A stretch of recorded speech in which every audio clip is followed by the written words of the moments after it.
Hello friend.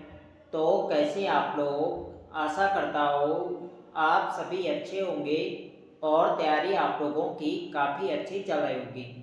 तो देखो, हमारी उत्तराखंड जीके सीरीज चल रही थी, तो आज की क्लास में भी आपको उत्तराखंड जीके के अति महत्वपूर्ण प्रश्न यहाँ पे देखने को मिलेंगे, जो आपकी आने वाली सभी भर्ती परीक्षाओं के लिए काफ़ी महत्वपूर्ण होंगे। तो आज की क्लास को हम शुरू करते हैं बिना किसी देरी के। पहला प्रश्न यहाँ पे देखेंगे, विलयीकरण पत्र पर सर्वप्रथम किसने हस्ताक्षर किए? तो यहाँ पे बात हो रही, जो टिहरी रियासत का भारतीय संघ में विलय होता है, तो उस विलयीकरण पत्र पर सर्वप्रथम किसने हस्ताक्षर किए थे? तो ये करे थे परिपूर्णानंद पैन्युली ने। इसका सही आंसर है ऑप्शन बी। कब टिहरी रियासत का विलय भारतीय संघ में किया जाता है? तो ये किया जाता है 1 अगस्त 1949। तो आपको ध्यान रखना है डेट सहित, 1 अगस्त 1949 को टिहरी रियासत का भारतीय संघ में विलय किया जाता है। और इसे क्या बनाया जाता है? तो इसे उत्तर प्रदेश के जिला बनाया जाता है। ये आपको ध्यान रखना। पूछा जाता है कि जब टिहरी रियासत का भारतीय संघ में विलय किया जाता है तो इसका गठन किस रूप में किया जाता है? तो इसे उत्तर प्रदेश के जिला बनाया जाता है। ये आपको ध्यान रखना है। अगला प्रश्न यहाँ पे देखेंगे, 1957 से 2004 तक टिहरी गढ़वाल के सांसद कौन रहे? तो 1957 से 2004 तक जो टिहरी गढ़वाल के सांसद रहे थे, तो ये रहे थे मानवेंद्र शाह। मानवेंद्र शाह टिहरी रियासत के अंतिम राजा भी हुए थे। ये भी आपको ध्यान रखना है। तो 1957 से 2004 तक टिहरी गढ़वाल के जो सांसद रहे थे, ये रहे थे मानवेंद्र शाह। अगला देखेंगे, टिहरी नरेश मानवेंद्र शाह की मृत्यु कब हुई थी? तो टिहरी नरेश मानवेंद्र शाह की जो मृत्यु होती है, ये होती है 5 जनवरी 2007 को। ऑप्शन यहाँ पे सही आंसर है। अगला प्रश्न देखेंगे, गढ़ नरेशों के पुत्रों को क्या कहा जाता था? तो गढ़ नरेश पूछा जाए या परमार या पंवार वंश के जो शासक के जो पुत्र हुए, इन्हें क्या कहा जाता था? तो इन्हें युवराज, टीका या कुमार। तो युवराज, टीका या कुमार इन्हें कहा जाता था। इसका सही आंसर होगा ऑप्शन सी, ये अभी दोनों। सी यहाँ पे सही आंसर हो जाएगा।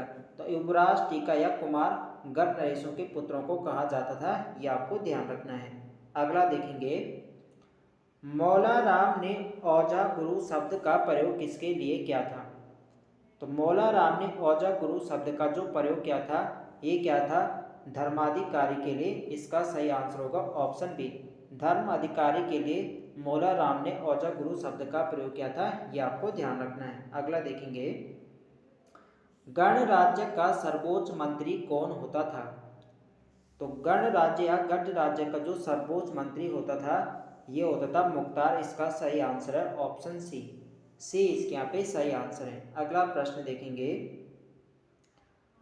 गढ़ राज्य की राजधानी के सुरक्षा अधिकारी को क्या कहा जाता था? तो गढ़ राज्य की राजधानी के सुरक्षा अधिकारी को जो कहा जाता था, ये कहा जाता था गोलदार। इसका सही आंसर है ऑप्शन ए। अगला प्रश्न देखेंगे, गढ़ नरेशों के मंत्रिमंडल में किसका प्रमुख स्थान होता था? तो गढ़ नरेशों के मंत्रिमंडल में जो प्रमुख स्थान होता था, ये होता था धर्म अधिकारी का। इसका सही आंसर है ऑप्शन बी। बी इसके यहाँ पे सही आंसर है।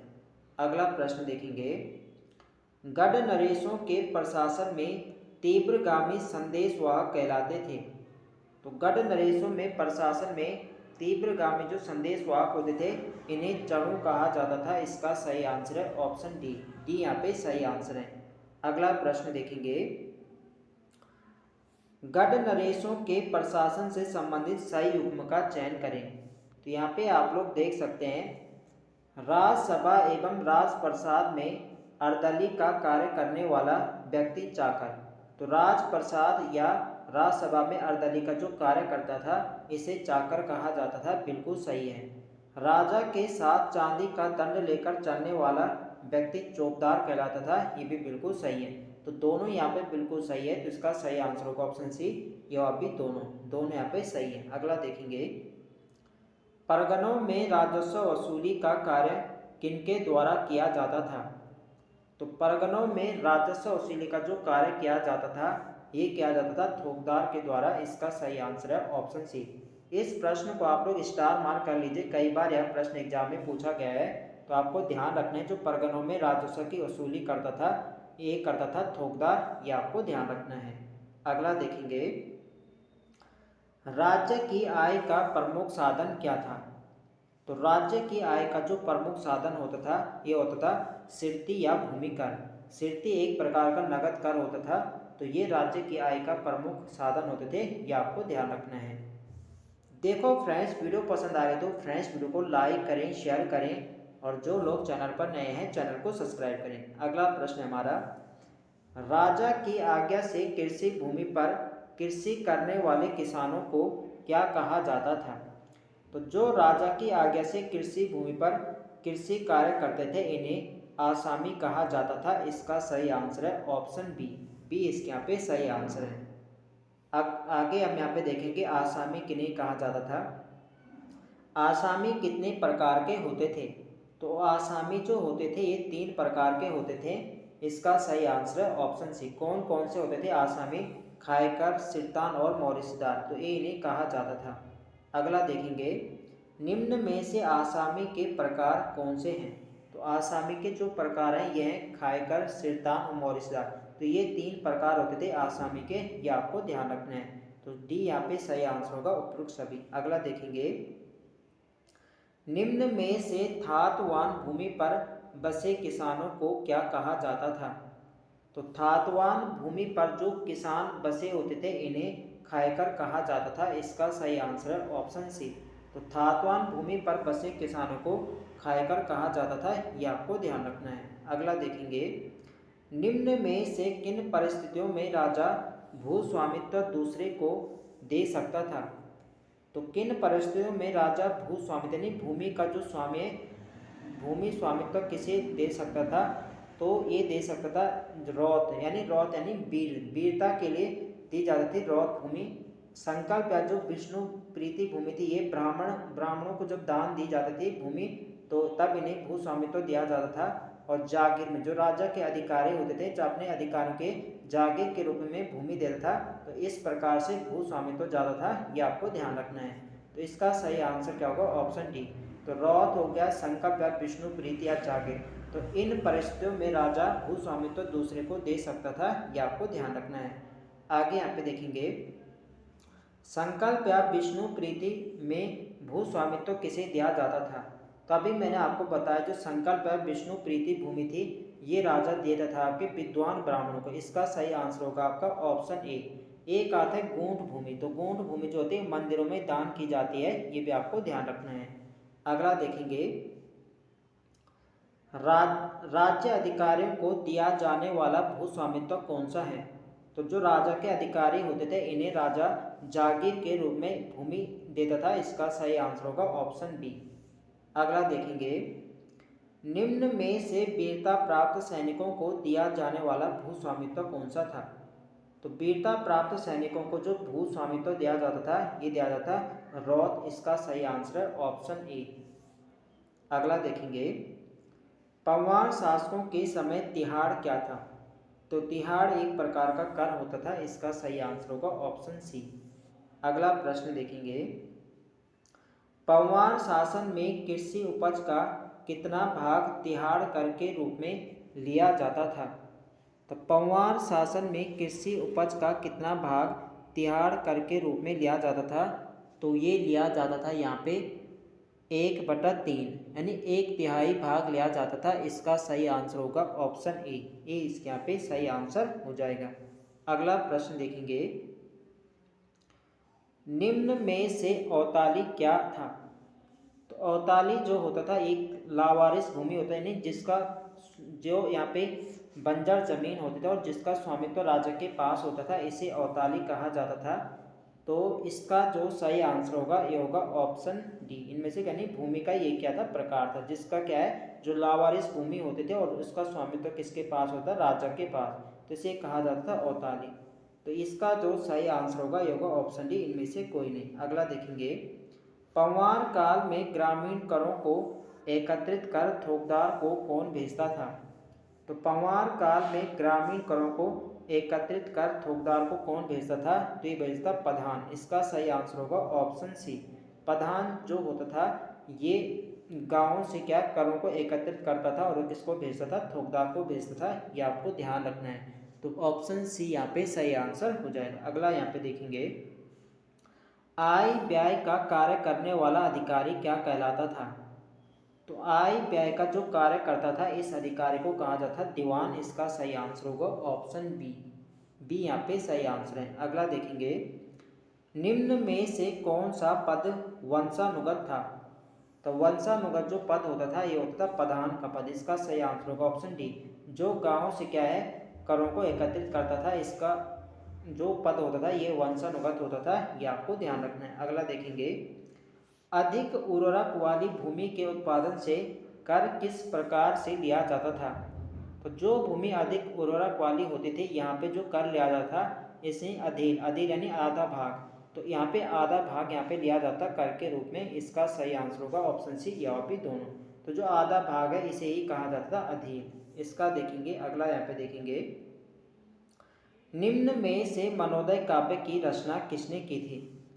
तो मनोदय काव्य की जो रचना करी थी ये करी थी भरत कवि ने। इसका सही आंसर होगा ऑप्शन ए। कवि भरत के द्वारा की गई है मनोदय काव्य की रचना। किस भाषा में की गई है, तो ये की गई है संस्कृत भाषा में। ये भी आपको ध्यान रखना है। अगला देखेंगे, रामायण प्रदीप के रचनाकार कौन थे। तो रामायण प्रदीप के जो रचनाकार हैं यह है मेधाकर शर्मा। इसका सही आंसर है ऑप्शन डी। अगला प्रश्न देखेंगे, निम्न में कौन सा जोड़ा असंगत है।